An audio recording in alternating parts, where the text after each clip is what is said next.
Os cientistas descobriram algo parecido com a Atlântida perto da Austrália. Havia um continente inteiro que agora está submerso.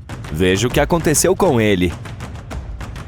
Há cerca de 70 mil anos, durante a última era glacial, havia uma enorme massa de terra chamada Sahul. Ela estava localizada no sudoeste do Oceano Pacífico. Esse antigo supercontinente uniu o que hoje conhecemos como Austrália, Nova Guiné, Tasmânia e as Ilhas Aru em um pedaço gigante de terra. Imagine exuberantes florestas tropicais cercadas por belas montanhas. As montanhas mais altas de Sahul estavam nas terras altas da Nova Guiné, com picos que atingiam mais de 3.900 metros. Esse belo lugar era o lar de uma variedade de animais únicos, a maioria dos quais eram criaturas com bolsas. Naquela época, porém, não eram apenas coalas e cangurus. Sahul estava repleto de diferentes tipos de pastores, escavadores, necrófagos e predadores. Era o lar de um enorme diprotodonte, um poderoso tilacoléu caçador e um horripilante megalânia, uma criatura muito maior do que qualquer lagarto vivo atual. Era um lugar único porque o resto do mundo estava repleto de animais placentários na época, como lobos, elefantes e humanos. Em Sahul, os únicos mamíferos normais eram morcegos e roedores, mas nem todas as suas partes eram iguais. As regiões de Timor, Arafura e Carpentária eram cobertas por savanas quentes e florestas secas. Parecia um pouco com a Austrália moderna, desertos de ar quente com matagal, estepe e florestas temperadas ao longo da costa leste.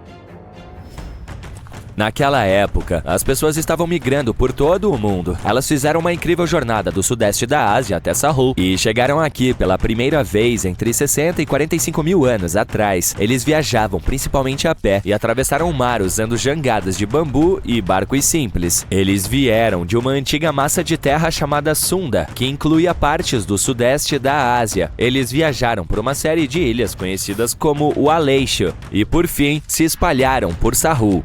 E não foi uma viagem pequena. Sahul era enorme, com cerca de 10,6 milhões de quilômetros quadrados. Isso é maior do que os Estados Unidos ou o Canadá. Ele se estendia desde o Equador até a parte sul da Nova Zelândia. Assim, eles chegaram ao que hoje é a Austrália e se tornaram o primeiro povo australiano. Os cientistas acreditam que Sahul tinha uma população de 500 mil de pessoas.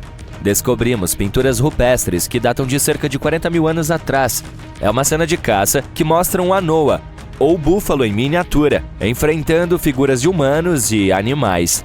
Os pesquisadores estão tentando entender como esses primeiros colonizadores se deslocaram por Sahul e onde podemos encontrar evidências arqueológicas de sua jornada. Para isso, eles criaram um modelo de evolução da paisagem.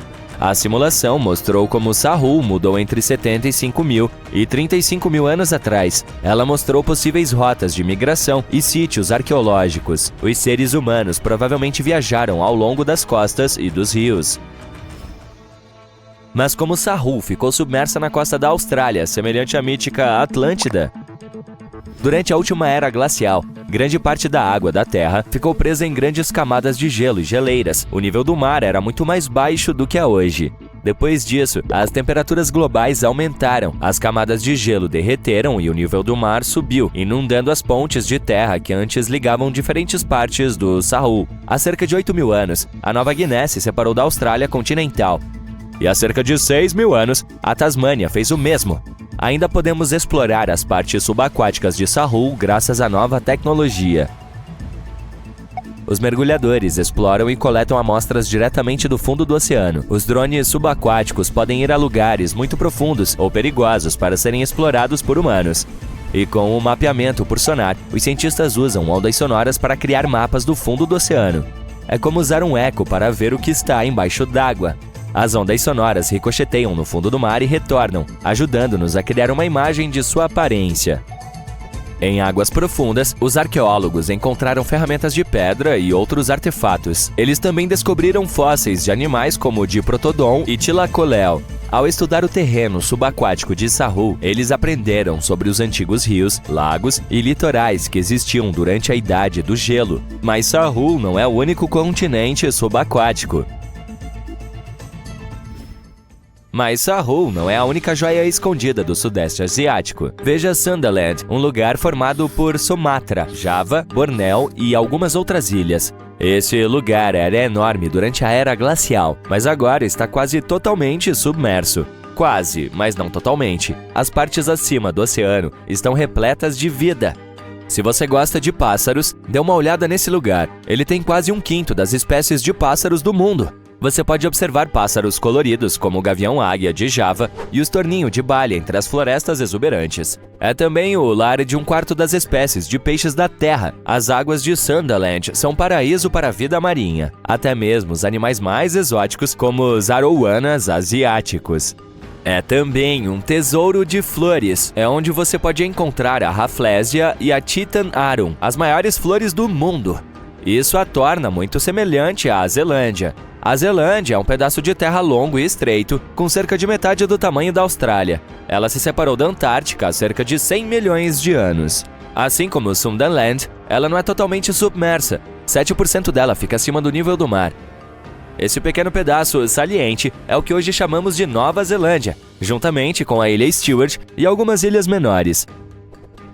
Esses pedaços são exuberantes e quentes.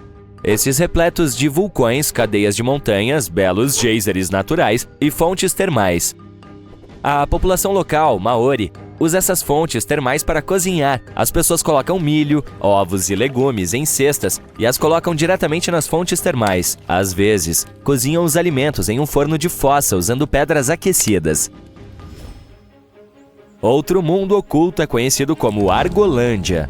Essa misteriosa massa de terra já fez parte da Austrália, na época em que os dinossauros viviam por lá. Ela enlouqueceu os cientistas durante décadas. Eles sabiam que ela existia porque deixou uma enorme extensão no antigo fundo do mar, a planície abissal de Argo. Cerca de 155 milhões de anos atrás, ela se separou da Austrália, dizendo adeus. O continente se deslocou para algum lugar ao norte e, quando chegou ao sudeste da Ásia, simplesmente desapareceu. Os cientistas não tinham ideia de para onde foi, mas recentemente, finalmente encontraram seus restos. Acontece que as partes inferiores da pobre Argolândia começaram a se afogar na Fossa Sunda, uma fossa oceânica horrivelmente profunda. A crosta terrestre afundou no manto. Enquanto isso, as partes superiores da Argolândia foram empurradas para cima, agarrando as rochas mais jovens em terra. Por causa disso, a Argolândia se dividiu em vários pedaços menores.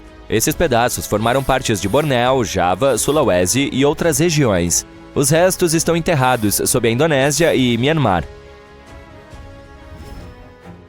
Imagine uma massa de terra colossal do tamanho da Groenlândia, a Grande Adria. Sua jornada começou há cerca de 240 milhões de anos, quando se separou do supercontinente Gondwana.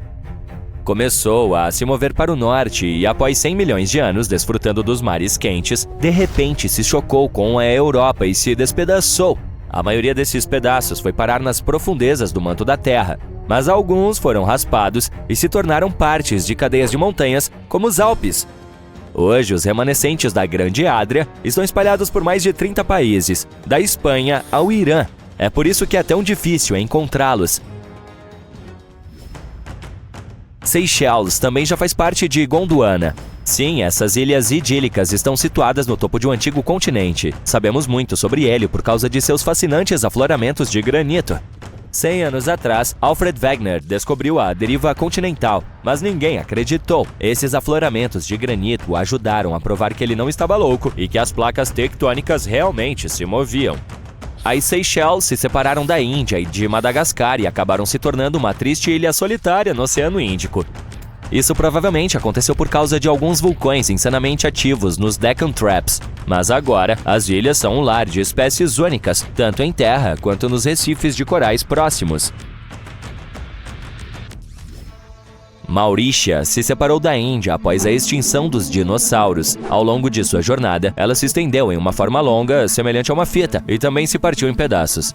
Agora ela está toda espalhada sob o Oceano Índico. Os cientistas descobriram essa terra perdida ao estudar pequenos cristais antigos chamados zircões. Esses zircões são como cápsulas do tempo. Eles datam de incríveis 660 milhões a 2 bilhões de anos atrás. Isso é ainda mais antigo do que a própria ilha Maurícia. Esses cristais antigos sugerem que há outra Atlântida em algum lugar próximo. Acontece que existem continentes ocultos em todo o mundo e talvez venhamos a descobrir mais deles no futuro. A história nos ensina que o supercontinente existiu há muito tempo, cerca de 300 milhões a 273 milhões de anos atrás.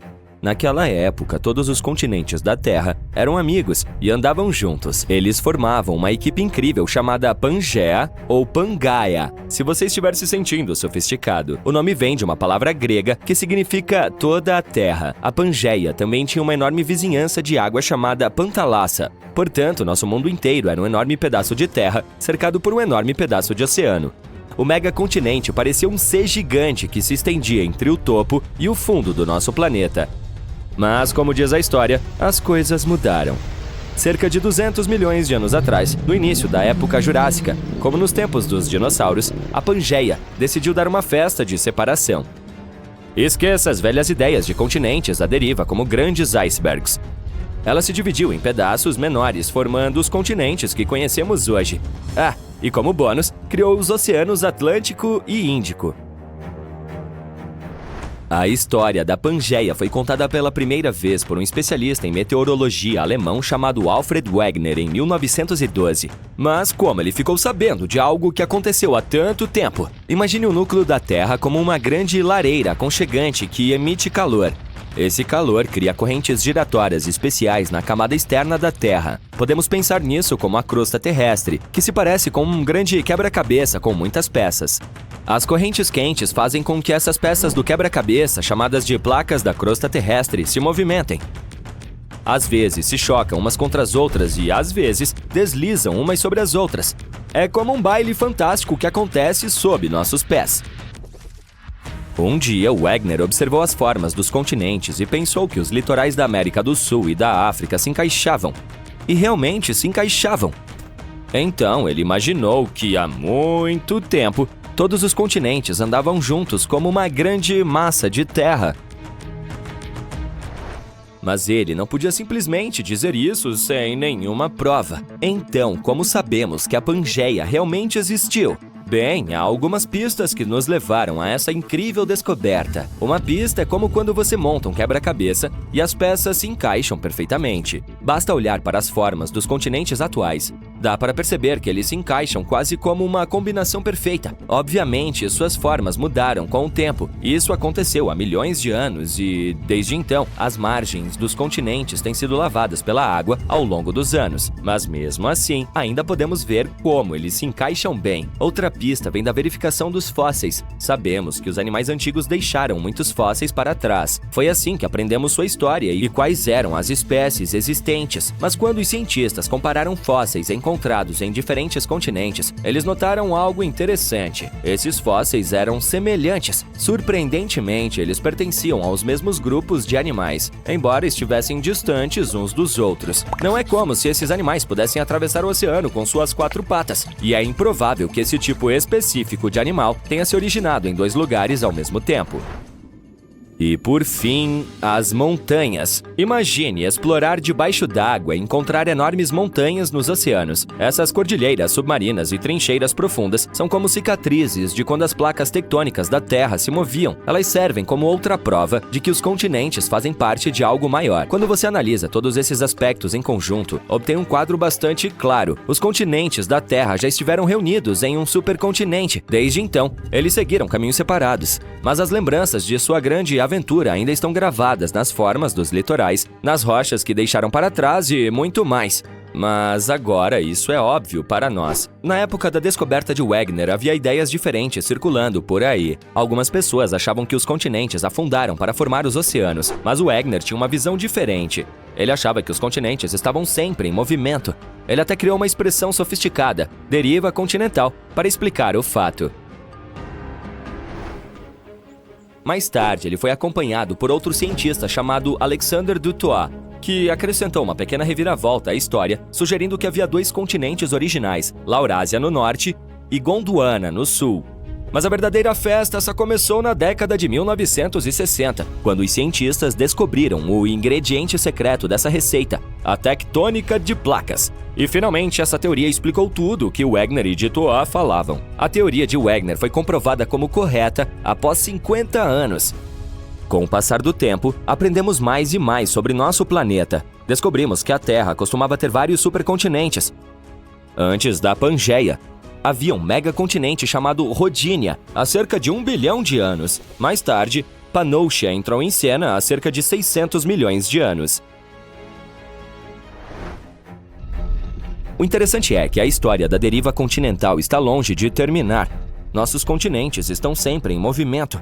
A África está dando um solavanco amigável na Europa e a Austrália está jogando um jogo de carrinho de choque com o Sudeste Asiático. Sabe o que está no horizonte? Outro supercontinente. Então, como esse próximo supercontinente se formará?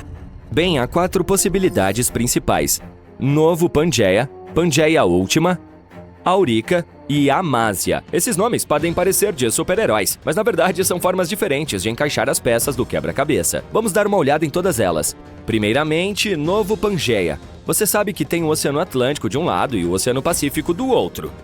Bem, se esses oceanos continuarem a fazer o que estão fazendo agora, o Atlântico continuará a se abrir enquanto o Pacífico se fecha. Se isso acontecer, as Américas, América do Norte e América do Sul, darão um grande toca aqui uma na outra. E a Antártica, aquela terra gelada bem ao sul, também participará da diversão. Ela estará se deslocando em direção ao norte. As Américas e a Antártica que se deslocam para o norte provavelmente se chocarão com a África e a Europa. E assim se formará um supercontinente totalmente novo. Em seguida, Pangeia Última. No futuro, o Oceano Atlântico pode se cansar de ser tão largo. Ele pode decidir desacelerar e encolher um pouco.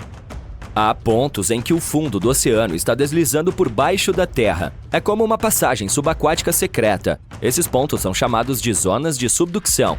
Então, se esses túneis secretos estiverem se espalhando ao longo da costa leste das Américas, as Américas, a Europa e a África podem se unir novamente e formariam um supercontinente.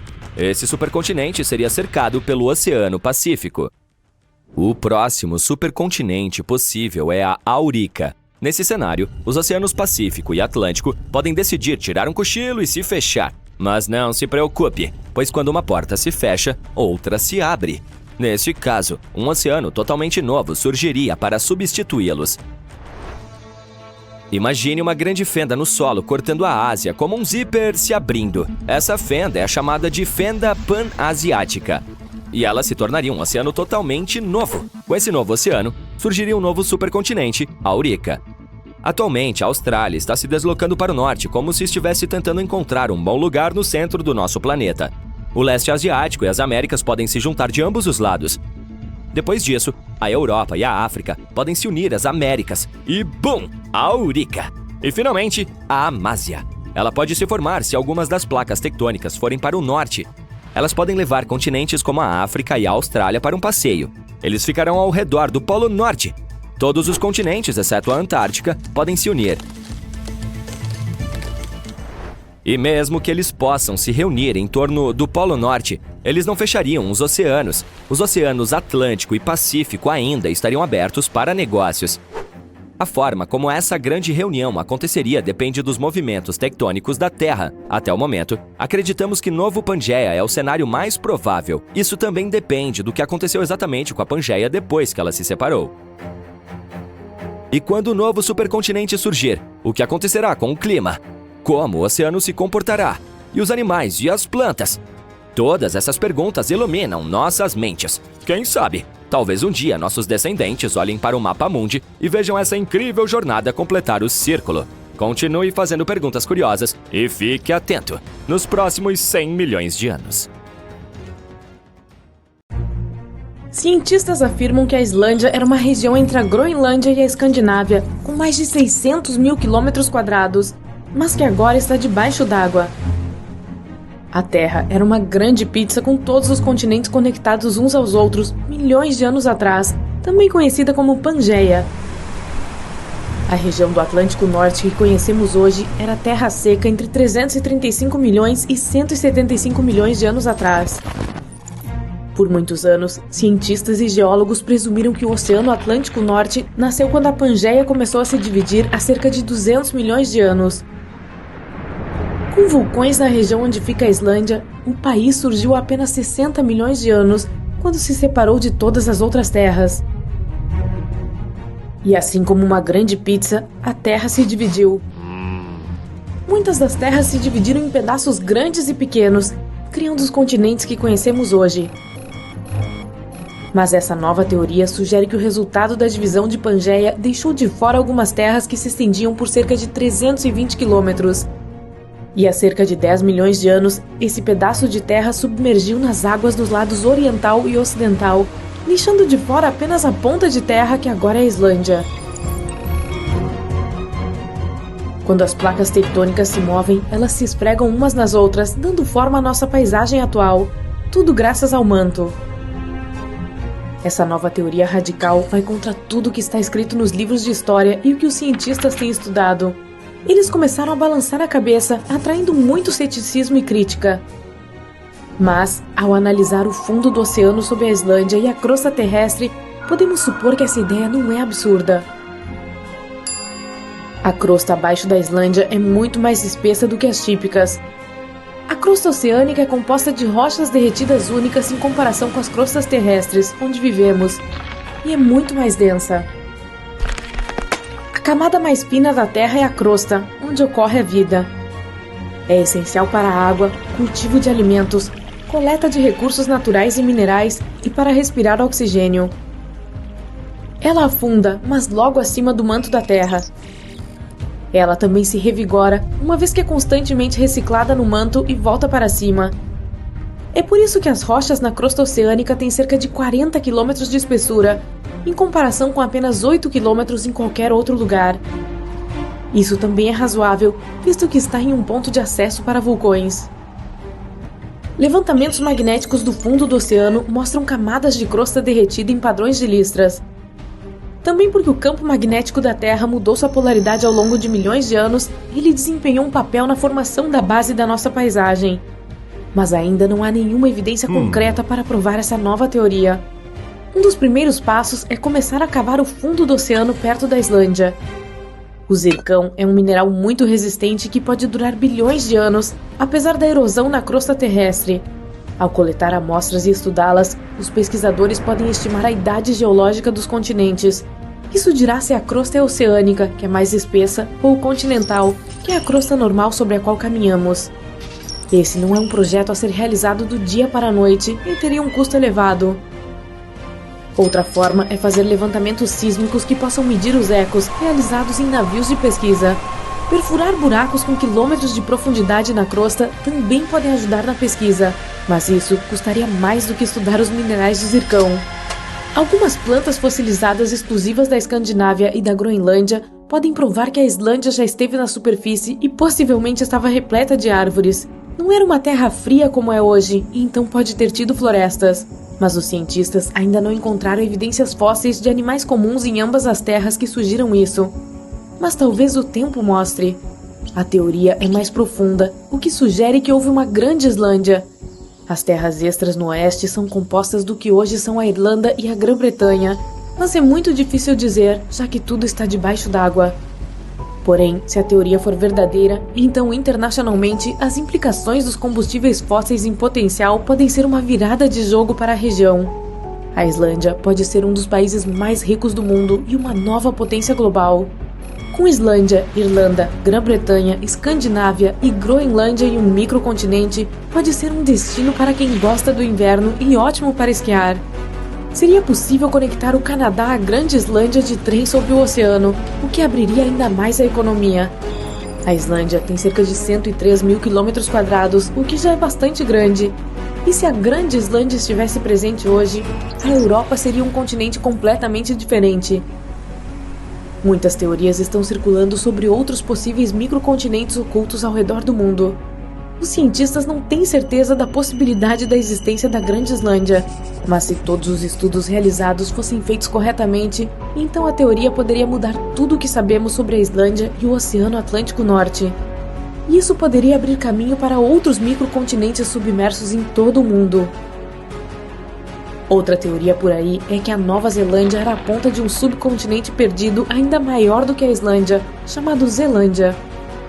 Estudos mostram que se separou do supercontinente Gondwana entre 79 milhões e 83 milhões de anos atrás. Os cientistas afirmam que é o continente mais fino e mais jovem descoberto debaixo d'água. O cráton é uma rocha central que atua como a base principal para a maioria dos continentes. Tem pelo menos 1 bilhão de anos, mas a crosta continental que forma a Zelândia é apenas metade disso, o que a torna bastante jovem. Isso significa que falta cráton, embora contenha alguns restos de rochas mais antigas e partes do manto. Elas são estimadas em até 2,7 bilhões de anos. Os cientistas fizeram alguns estudos sobre os cristais de zircão da Nova Zelândia e descobriram que eles têm até 1,3 bilhão de anos. O resto dos continentes tem mais de 3 bilhões de anos. Os cientistas estudaram a composição das rochas no fundo do oceano ao redor da Nova Zelândia. Elas são formadas por sílica e granito, encontrados nas crostas continentais. O fundo do oceano tem principalmente rochas ricas em magnésio e ferro. Elas também são mais grossas e mais altas do que as crostas oceânicas normais ao seu redor. Foram conduzidos alguns estudos onde se coletaram dados magnéticos e topográficos para ver a ligação entre Tasman e Coral Seas na região de Kaituthru. Essa é a faixa estreita entre Zelândia e Austrália. Dados de satélite rastrearam pequenas falhas na gravidade da Terra para mapear a crosta do fundo do oceano ao redor da área. Foi vista a massa que forma a Zelândia bastante visível e quase do tamanho da Austrália. Mesmo que os sinais estejam lá, isso não prova nada. É possível que haja um monte de microcontinentes que se separaram quando a Austrália se libertou de Gondwana. Naquela época, o supercontinente era formado pela América do Sul, Antártica, Austrália, Zelândia, Arábia e o subcontinente indiano. As crostas continentais não são iguais à oceânica que as rodeia. A Nova Zelândia não é o maior país que existe. Mas se as teorias estiverem corretas, então a Zelândia terá 6 vezes seu tamanho original. Maurício é uma ilha jovem com apenas alguns milhões de anos. A apenas 1.900 quilômetros da costa da África, acredita-se que a pequena ilha ganhou vida há cerca de 9 milhões de anos. Os vulcões subaquáticos da região expeliram tanta lava que acabaram por formar a terra que é hoje. Mas os cientistas encontraram rochas de zircão com mais de 3 bilhões de anos. Também pode ser parte de um continente submerso chamado Maurícia, que tem apenas 1/4 do tamanho de Madagascar. Os zircões estavam incrustados em rochas sólidas e não apenas na areia, o que pode descartar a hipótese de terem chegado à costa de outro continente. Alguns cientistas ainda não estão convencidos. Eles sugerem que a descoberta de rochas que se destacam das outras típicas trazidas por uma erupção pode inclinar a comunidade científica a essa teoria. Mas, assim como a Islândia poderia ser parte da Grande Islândia, Maurícia já foi chamada de Rodínia, que consistia na Índia e Madagascar. As teorias sugerem que Maurícia estava coberta de água quando a Índia se separou de Madagascar há cerca de 85 milhões de anos.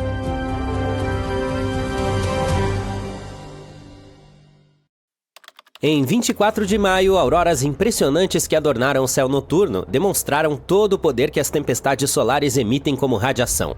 Mas às vezes nosso Sol faz coisas que são muito mais destrutivas. Estou falando de eventos de partículas solares. Durante esses eventos, explosões de prótons vindas diretamente da superfície do Sol podem disparar como gigantescos holofotes cósmicos. De acordo com os registros, um evento extremo de partículas atinge a Terra a cada 1000 anos aproximadamente.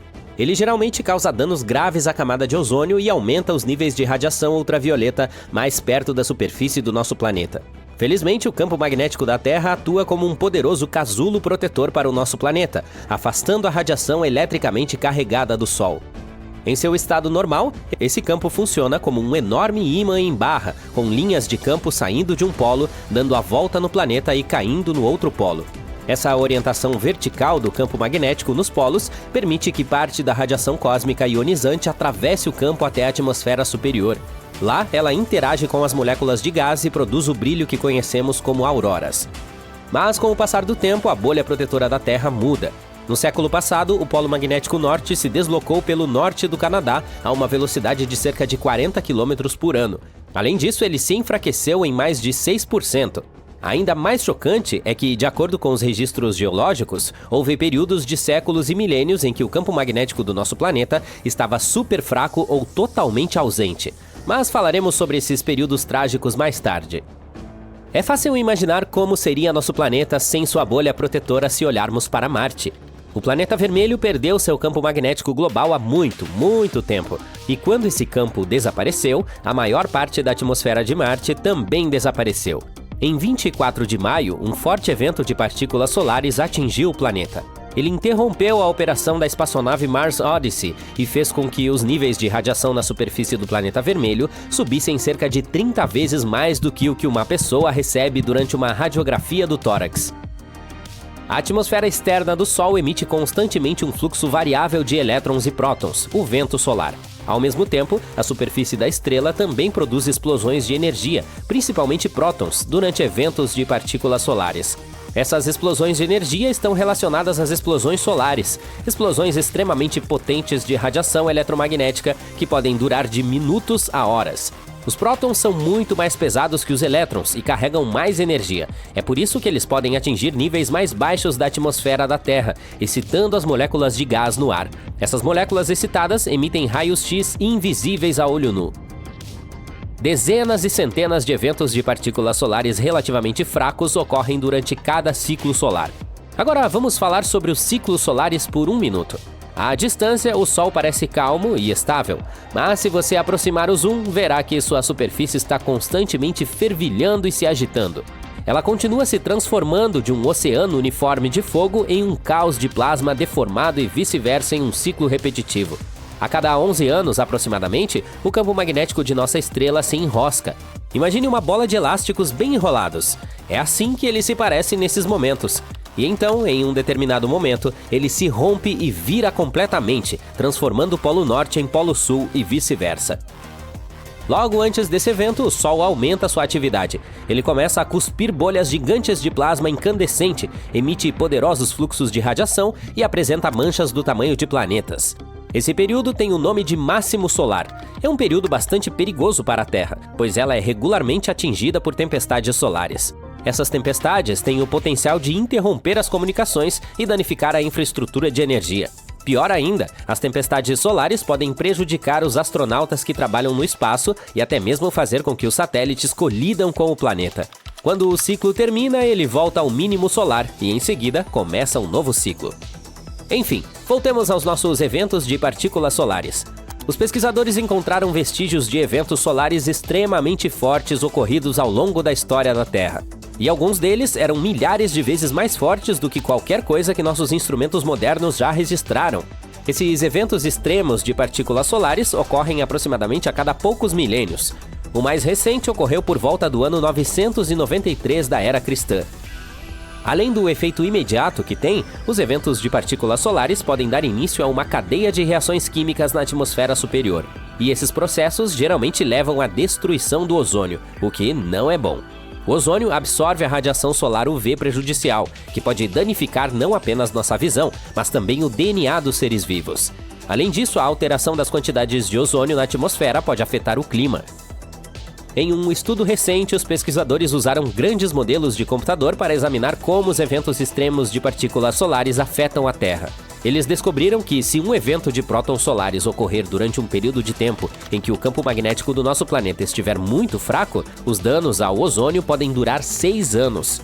E o nível de radiação UV pode aumentar em 25%, aumentando os danos ao DNA induzidos pelo Sol em cerca de 50%.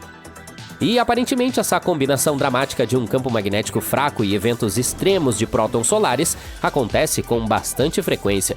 E alguns pesquisadores acreditam que ela pode até explicar algumas ocorrências misteriosas no passado do nosso planeta. Por exemplo, o período mais recente de campo magnético fraco começou há 42 mil anos e durou cerca de 1000 anos. Esse período incluiu uma mudança temporária nos polos norte e sul. Vários eventos evolutivos importantes ocorreram durante esse período. Por exemplo, os últimos neandertais desapareceram na Europa, juntamente com a extinção da megafauna marsupial na Austrália. Sim, infelizmente não veremos mais wombates e cangurus gigantes. Um outro evento evolutivo ainda maior também pode estar ligado ao campo geomagnético da Terra. Os animais multicelulares surgiram no final do período Ediacarano, que começou há cerca de 635 milhões de anos. E isso ocorreu após um período de 26 milhões de anos de campo magnético extremamente fraco ou até mesmo ausente. A rápida evolução de diferentes grupos de animais na explosão cambriana, há cerca de 539 milhões de anos, também pode ter sido relacionada aos altos níveis de UV e ao geomagnetismo. A evolução simultânea de carapaças duras e olhos em vários grupos não relacionados pode ter sido necessária para detectar e evitar a entrada de raios UV prejudiciais. Uma inversão completa dos polos magnéticos da Terra pode ter um impacto sério sobre o clima do nosso planeta. Felizmente, essas viradas não acontecem da noite para o dia. O processo inteiro se estende por milhares de anos. Além disso, embora o polo magnético se enfraqueça durante uma inversão de polo, ele não desaparece completamente. É por isso que a magnetosfera continua protegendo o planeta dos raios cósmicos e das partículas solares carregadas, embora possa haver alguma quantidade de radiação particulada que chegue à superfície da Terra. Os campos magnéticos de nosso planeta são gerados por cargas elétricas em movimento.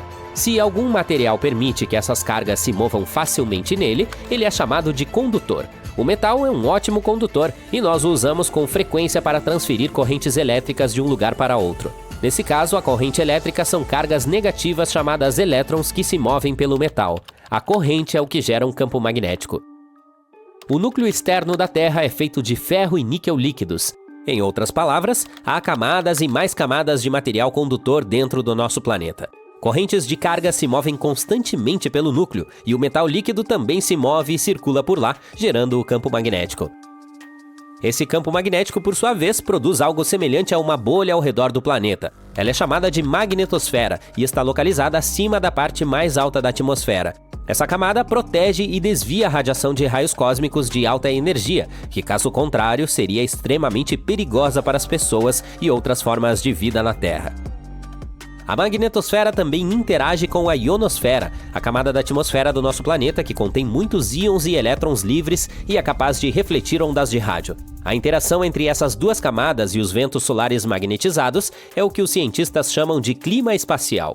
Normalmente, o vento solar é suave e não há clima especial algum.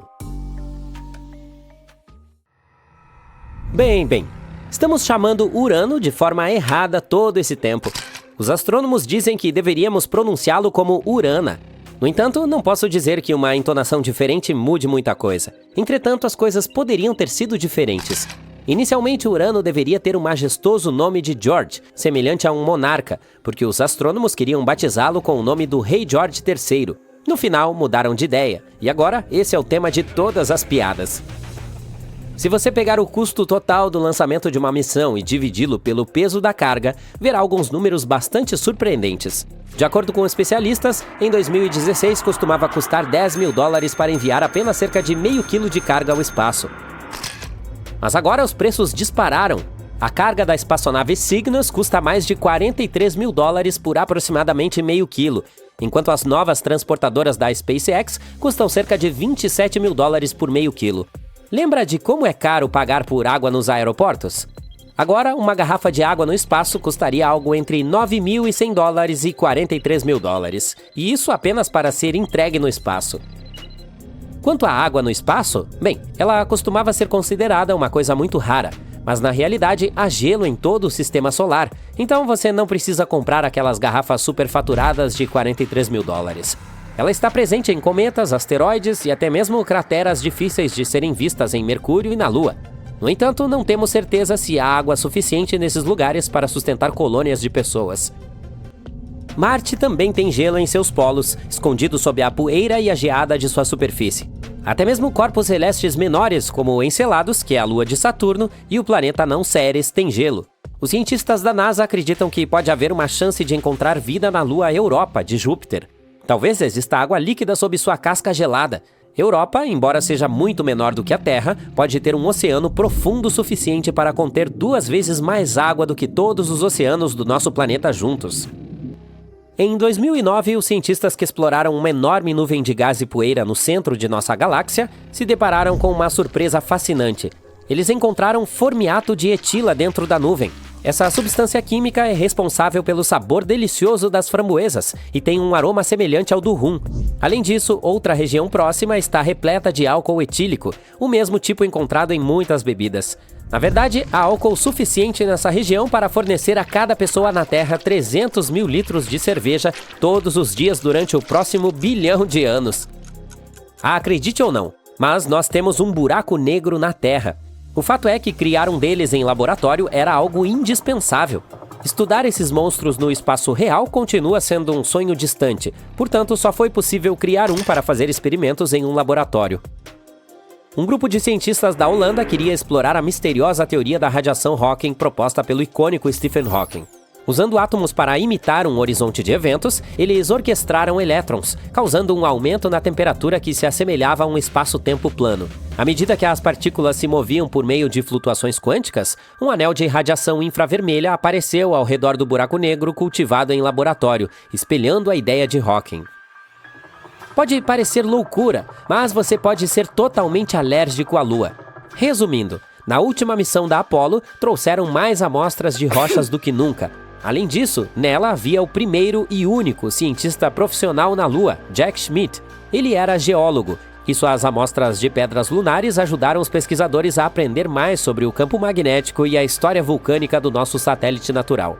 Durante as expedições, ficou evidente que Jack Schmitt era alérgico à poeira lunar. O pó arenoso e pegajoso grudava em seu traje e em sua pele, causando irritação em seus seios nasais, nariz, olhos e garganta por algumas horas depois que ele tirava o capacete. As estrelas de nêutrons são extremamente densas, sendo basicamente apenas um monte de nêutrons esmagados em um espaço super pequeno. Se você tivesse apenas uma colher de chá desse material, ele pesaria mais do que toda a população humana combinada. E para igualar a densidade de uma estrela de nêutrons, todos teríamos que nos espremer em um espaço do tamanho de um cubo de açúcar. Não, obrigado. Quando se trata do espaço sideral, tendemos a pensar que a Terra e a Lua estão bem próximas, mas na realidade seria possível espremer todos os outros planetas do nosso sistema solar entre elas. A distância média entre nós e o nosso satélite é de cerca de 384 mil quilômetros. Se você somasse os diâmetros dos 7 planetas, ainda teria algum espaço de sobra, cerca de 8 mil quilômetros. Em novembro de 2011, os cientistas fizeram uma descoberta inovadora de um enorme reservatório de água no espaço. Essa água, equivalente a 140 trilhões de vezes toda a que existe nos oceanos da Terra, poderia fornecer a cada pessoa daqui o equivalente a um planeta de água 20 mil vezes. Esse reservatório estava localizado próximo a um enorme buraco negro que atrai matéria e emite energia, conhecido como quasar. O líquido foi formado por ondas de energia que colidiram átomos de hidrogênio e oxigênio e foi encontrado a cerca de 12 bilhões de anos-luz de distância. Quando o rover Curiosity Mars tirou sua primeira foto do pôr do sol em 2015, os cientistas estavam praticamente dando cambalhotas para trás de tanta empolgação. Acontece que o pôr do sol no planeta vermelho é tudo menos vermelho. Na verdade, tem um tom de azul deslumbrante. De acordo com a NASA, a razão por trás desse fenômeno é que a poeira na atmosfera marciana é como um filtro mágico que deixa a luz azul brilhar enquanto bloqueia os tons quentes como amarelo, laranja e vermelho. Vênus é um planeta de rotação lenta em comparação com a Terra. Ele leva 243 dias para fazer um giro completo, e faz isso na direção oposta. Mas, embora leve mais tempo para rodar, ele gira em torno do Sol em apenas 225 dias porque está localizado muito próximo da nossa estrela. Portanto, acredite ou não, um ano em Vênus é na verdade mais curto do que o seu dia. Você pode pensar que o céu noturno deveria estar cheio de estrelas, sem nenhum espaço escuro. Essa ideia é conhecida como paradoxo de Olbers, em homenagem ao astrônomo alemão Heinrich Wilhelm Olbers. Ele achava que se o universo fosse infinito, imutável e atemporal, então deveríamos ver estrelas em todos os lugares para onde olhássemos. Mas acontece que o universo não é infinito, imutável ou atemporal. Edwin Hubble descobriu que ele está realmente se expandindo, e a radiação remanescente do Big Bang nos diz que tem cerca de 13,8 bilhões de anos. Pense em todas as velas de aniversário. Assim, a razão pela qual não vemos estrelas em todas as direções é que algumas estão muito distantes ou não existem há tempo suficiente para que sua luz chegue até nós. Durante a missão lunar Apollo 16, Ken Mattingly, o piloto do módulo de comando, teve um pequeno susto quando percebeu que sua aliança de casamento estava faltando. Toda a tripulação procurou freneticamente por ela na espaçonave, mas não teve sorte. Finalmente, no 9º dia, enquanto Mattingly estava em uma caminhada espacial, o anel foi visto flutuando pela porta da escotilha. Charles Duke Jr. tentou agarrá-lo, mas não conseguiu. Por sorte, o objeto ricocheteou no capacete de Mattingly e caiu nas mãos de Duke. É legal que o tenham encontrado, mas há muitas outras coisas que as pessoas deixaram lá em cima. Até uma escova de dentes está flutuando em algum lugar. Mercúrio já é o menor planeta de nosso sistema solar, sem contar Plutão, é claro, e o segundo mais denso depois do nosso. E, acredite ou não, está realmente encolhendo e ficando mais denso. Durante muito tempo, os cientistas pensaram que a Terra era o único planeta com atividade tectônica. Mas tudo mudou quando a espaçonave Messenger passou por Mercúrio, dando-nos uma visão detalhada dele. Em 2016, a Messenger descobriu essas formações maneiras semelhantes a penhascos, chamadas escarpas de falhas. Como ainda são relativamente pequenas, os cientistas acham que são bem novas, sugerindo que Mercúrio ainda está se contraindo 4,5 bilhões de anos após o início do sistema solar. Há cerca de 10 anos, o astronauta italiano Luca Parmitano passou por uma experiência de quase afogamento durante sua caminhada espacial devido a um vazamento de água que não foi resolvido. Ninguém sabia como aconteceu e por que Luca acabou tendo líquido em seu capacete. A NASA investigou o problema há 6 meses, mas não conseguiu determinar a causa exata da entrada de água no capacete de Luca. Você sabe quantos continentes existem na Terra? Essa é fácil. 6. Mas espere um segundo. A Europa e a Ásia não são um grande continente? É o que parece quando você olha o mapa mundi. Bem, os cientistas pensam de forma diferente. Eles não olham apenas para os corpos de terra que saem do mar. Os geocientistas estudam os tipos de rocha de que os continentes são feitos. Quando você vê o mundo sob a perspectiva deles, o número de continentes realmente aumenta. Sim, eles não são um mito. Os continentes perdidos existem, ou pelo menos costumavam existir. E esses continentes nem sempre estão localizados sob a água. Eles estão escondidos sob outras massas de terra. Cadê você? Os pesquisadores descobriram recentemente um continente exatamente assim. Ele é chamado de Grande Adria. Parece familiar? Sim, tem algo a ver com o Mar Adriático. Esse continente perdido está completamente enterrado sob a Europa. Ele colidiu com a Europa e começou a afundar sob ela há muito tempo. 140 milhões de anos atrás. Hoje, ele está sob a Itália, a Grécia e os países bálticos. Seu tamanho e forma uniforme correspondem aos da Groenlândia, a maior ilha do mundo.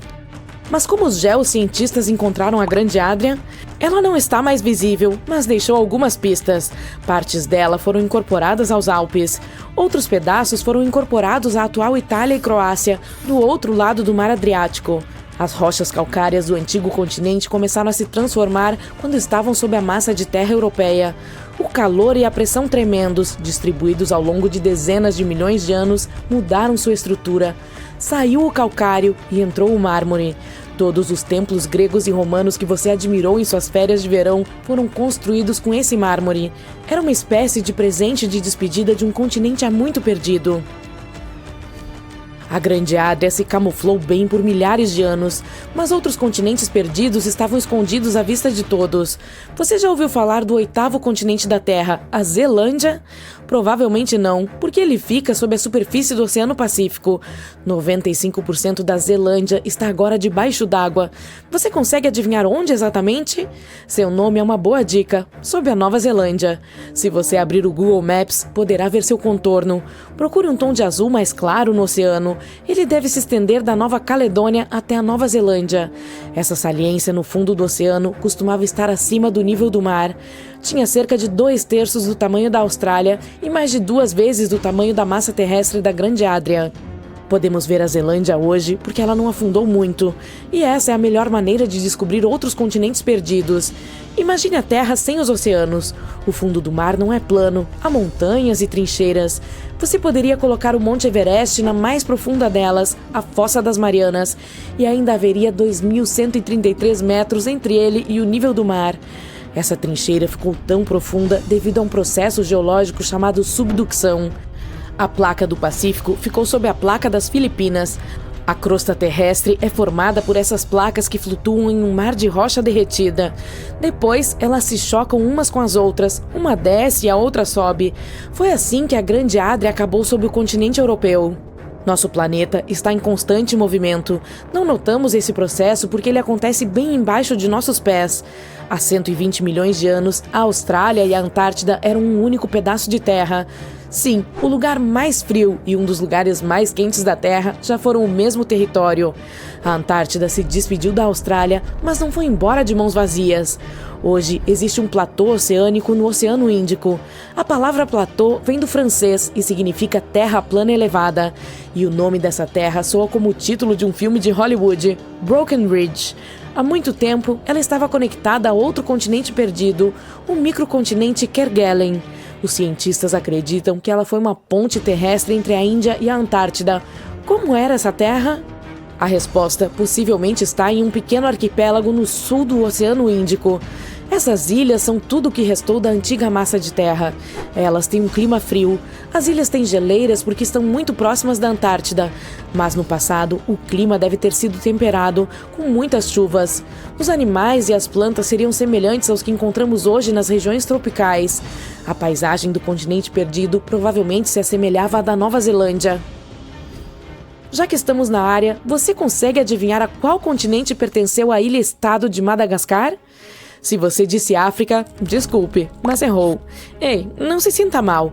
Olhe para cima e para a direita no mapa. A resposta correta é Índia. Há cerca de 120 milhões de anos, eu não estava por aqui na época, a Índia se separou do continente africano e foi para o Nordeste. Madagascar não foi rápida o suficiente e acabou se tornando uma ilha na costa sudeste da África. Mas há evidências de uma massa de terra ainda maior, o continente perdido de Maurícia. Os cientistas encontraram vestígios da antiga massa de terra sob a ilha de Maurício. Hoje, ela é um ponto turístico, mas há milhões de anos era um ponto realmente quente, com vulcões e tudo. Foi assim que os cientistas conseguiram reconstituir os passos de Maurício. Eles encontraram um mineral, o zircão, que existe nas rochas que a lava espelha após uma erupção. A terra muito perdida já cobriu a área da ilha de Maurício até a costa oeste da Índia. Imagine se essa terra existisse hoje. Ela formaria uma grande mistura das culturas indiana e africana. Os pratos locais seriam definitivamente apimentados. Por falar em picante, você comeu comida indonésia recentemente? Há apenas 50 mil anos, o Sudeste Asiático era muito diferente. Não havia Sumatra, Bornéu, Java ou mesmo a Austrália. Apenas Sunda e Saul, duas massas continentais que eram divididas por uma fossa de águas profundas. Você tinha a extensão do Sudeste Asiático continental de um lado, Sunda, e a Grande Austrália ou Saul do outro lado. Naquela época, Bali ficava no extremo sul da Ásia. Os biólogos foram os primeiros cientistas a perceber a divisão. As espécies se desenvolveram de forma diferente em Sunda e Saul. É por isso que a Austrália tem animais únicos, como o canguru, o wombat e o ornitorrinco. E você sabia que um canguru gigante já habitou a ilha da Nova Guiné? Isso porque, até o final da era passada, havia uma ponte terrestre para a Austrália. Hoje, as duas ilhas são separadas pelo Estreito de Torres, mas ele é bastante raso, com menos de 20 metros. É um lembrete de que essa ilha já foi uma única massa de terra chamada Saul. Outro estreito oceânico que não é muito profundo separa a Ásia da América do Norte. O Estreito de Bering fica hoje no lugar de Berinja. Essa antiga massa de terra não era muito grande. Ela se estendia por 1000 milhas de norte a sul. Isso equivale a apenas 1/3 da distância de carro de Los Angeles a Nova York. A Berinja era importante por outro motivo. Durante a Era do Gelo, ela conectava o mundo inteiro. Naquela época, os níveis de água eram 90 metros mais baixos do que são hoje. Se fossem ainda mais baixos, seria possível caminhar do Cabo da Boa Esperança, na África, até Cabo Horn, na América do Sul. Isso é o que eu chamaria de a melhor rota para mochileiros. Hoje, você pode entrar em um avião e voar para praticamente qualquer lugar do mundo. O mundo nunca pareceu tão pequeno, não é mesmo? Bem, pareceu. Há cerca de 300 milhões a 200 milhões de anos, éramos todos um só mundo, literalmente. Pangeia era um supercontinente que incluía todos os continentes. Seu nome vem do grego e significa simplesmente toda a Terra. Mas a Pangeia começou a se fragmentar. A maior lacuna se formou entre as Américas de um lado e a Europa e a África do outro. A água do mar logo começou a entrar e foi assim que surgiu o Oceano Atlântico. Esse processo não terminou de forma alguma. Enquanto você assiste a este vídeo, a América do Norte está se afastando cada vez mais da Europa a uma taxa de 2,5 cm por ano. Não parece muito quando comparado à longevidade média da vida humana, mas no final, todos os continentes se reconectarão uns aos outros, formando um supercontinente. E não seria a primeira vez na história da Terra que isso aconteceria. Sinceramente, não vou ficar esperando por isso. A distância de Nova York a Lisboa, do outro lado do Atlântico, é bem superior a 5.000 quilômetros. Com a velocidade média de caminhada de um ser humano, você poderia percorrê-la em 1 mês e meio. Isso sem contar as paradas para descanso e o tão necessário sono. Comprar uma passagem aérea ou embarcar em um avião não são apenas as melhores opções, mas as únicas possibilidades de viagem no momento. Mas, se um dia essa longa jornada a pé se tornar possível, você aceitaria o desafio? O obstáculo mais óbvio é toda a água do Oceano Atlântico. Ele cobre cerca de 1/5 da superfície da Terra. Todos os oceanos ocupam cerca de 70% do nosso planeta. Quando você abre a torneira ou compra uma garrafa, está bebendo uma pequena porcentagem de água potável. 97% da água da Terra está localizada nos oceanos. É tudo água salgada e não é potável. Acrescente a isso 2% de água retida em geleiras e camadas de gelo e você terá menos de 1% da água que realmente bebemos. Quando você colocar essas porcentagens em números, precisará de uma longa folha de papel para anotar tudo. O US Geological Survey, Serviço Geológico dos Estados Unidos, estima que existam mais de 1.386 bilhões de quilômetros cúbicos de água no mundo. Ela é essencial para a manutenção de todas as formas de vida, inclusive a humana. Os oceanos desempenham um papel fundamental na regulação da temperatura do ar em todo o mundo. Se eles não tivessem água, a área ao redor do Equador seria queimada. Essa linha imaginária que divide nosso planeta ao meio passa por 13 países no total, como o Brasil, Quênia e Indonésia. Os oceanos do mundo são determinantes para o ciclo da água em nosso planeta. Você sabe, é aquilo que você aprendeu na escola. Chove das nuvens e a água acaba indo parar nos rios que desaguam nos oceanos. Em seguida, a luz do sol aquece essa vasta massa de água, de modo que ela evapora na atmosfera para formar novas nuvens. Em seguida, o ciclo recomeça. Esse processo molda o clima global. É por isso, por exemplo, que o Mediterrâneo é tão popular nas férias de verão. A região é temperada. Se tirarmos os oceanos da equação, o ciclo da água será interrompido. A área onde eles se encontravam se transformaria em uma enorme bacia de poeira. Haveria sujeira até onde a vista alcançasse. Como não há mais evaporação, as nuvens simplesmente não se formarão. A chuva se tornaria escassa. Os seres humanos logo ficariam sem fontes de água potável. A paisagem do nosso planeta se transformaria em um vasto deserto. Imagine um terreno semelhante ao Saara, que se estende pela superfície do nosso planeta. Tudo se tornaria tão seco que os incêndios se iniciariam facilmente. Essas não são as condições ideais para uma longa caminhada entre continentes. Mas vamos imaginar que você conseguiu sobreviver a tudo isso. Você começa a caminhar pela terra deserta que já foi o Oceano Atlântico. Como seria essa jornada? Você encontrará uma paisagem diferente da que existe acima da linha d'água. Tudo abaixo das ondas é mais alto e mais profundo do que no mundo que conhecemos. Esta é a terra dos extremos. Veja, por exemplo, a montanha mais alta do planeta. Se você está pensando no Himalaia e em seu pico mais alto, você está certo. Mais ou menos isso. Essa cadeia de montanhas é a mais alta quando medida a partir do nível do mar. Tem pouco mais de 8.849 metros de altura. Mas quando se mede a altura de uma montanha da base até o pico, o Himalaia cai para o segundo lugar. A montanha mais alta da Terra é, na verdade, Mauna Kea, no Havaí. É um vulcão inativo. No idioma local, seu nome é traduzido como Montanha Branca. Quase metade dele está sob as ondas do Oceano Pacífico. Sua altura total é cerca de 1,6 km mais alta que o Monte Everest. Não podemos apreciar sua escala neste momento, mas se o Pacífico secasse, poderíamos ficar na base desse gigante. O fundo do Atlântico esconde uma cadeia de montanhas semelhante. É a maior característica geológica do planeta. Não podemos vê-la porque a Cordilheira do Atlântico Médio está quase completamente submersa. Ela se eleva do fundo do oceano a uma altura equivalente à metade da altura do Monte Kilimanjaro. A largura da enorme faixa submarina chega a 1/10 do diâmetro da Terra. As únicas seções visíveis da Cordilheira do Atlântico Médio são ilhas como a Islândia e os Açores. A ilha habitada mais remota do mundo também pertence à parte visível dessa geoformação. Talvez a única coisa mais impressionante do que seu tamanho seja a data da descoberta desse cume. Os cientistas a mapearam na década de 1950. Isso é muito recente quando se considera que nossa civilização tem milhares de anos. E mostra o quão pouco sabemos sobre o que se esconde sob a superfície de nossos oceanos. A Unesco estima que os seres humanos exploraram apenas 5% dos oceanos da Terra.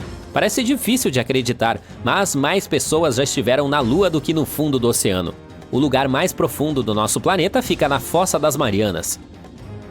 A descoberta da dorsal mesoatlântica revelou o segredo por trás da formação dos continentes e oceanos. Quando você souber a verdade por trás de suas origens, saberá o que esperar em sua jornada imaginária pelo Atlântico. A cordilheira fica bem entre a América do Norte e a Europa. Mas é preciso pensar nessas massas de terra não como continentes, mas como placas tectônicas. Essas placas são grandes pedaços da camada externa da Terra. Ela é chamada de litosfera e é composta principalmente de rocha. Há cerca de 15 a 20 dessas placas gigantescas em nosso planeta. Elas flutuam em uma camada de rocha parcialmente derretida. Bem, elas não flutuam de fato, mas esse é o termo que os cientistas usam para melhor descrever sua instabilidade. As placas tectônicas estão em constante movimento. Elas podem se chocar umas com as outras. Nesse caso, uma placa desce enquanto a outra é levantada. Isso gera grandes quantidades de energia. Na superfície temos terremotos e vulcões. As forças tectônicas deram ao nosso planeta sua forma familiar. Foi assim que o Himalaia se formou há 40 ou 50 milhões de anos. Por volta dessa época, a placa indiana se deslocou para o norte. Ela se chocou com a parte sul da placa eurasiana.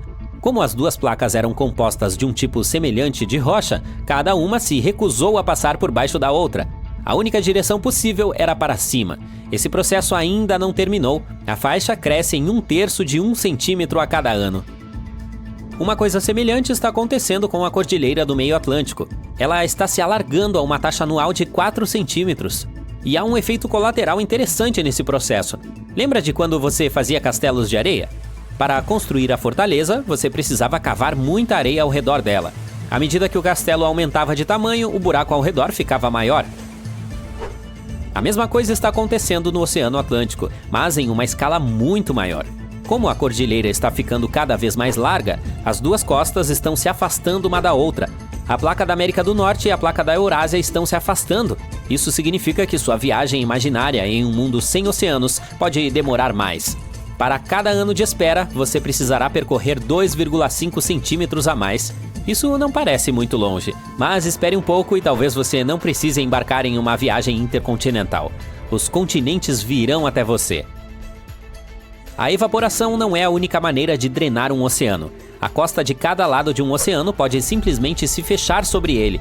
É isso que os cientistas acreditam que acontecerá com o Pacífico. Daqui a 50 milhões de anos, você não seria capaz de reconhecer o maior oceano da Terra. Especialistas fizeram uma série de simulações em computador para ver para onde as Américas do Norte e do Sul estão se dirigindo. A resposta é para o Polo Norte. É nesse ponto que elas se fundirão com a Ásia em um futuro distante. O novo supercontinente mudará completamente a forma e o tamanho do Oceano Pacífico. Os geólogos já têm um nome pronto para essa massa de terra: Amásia.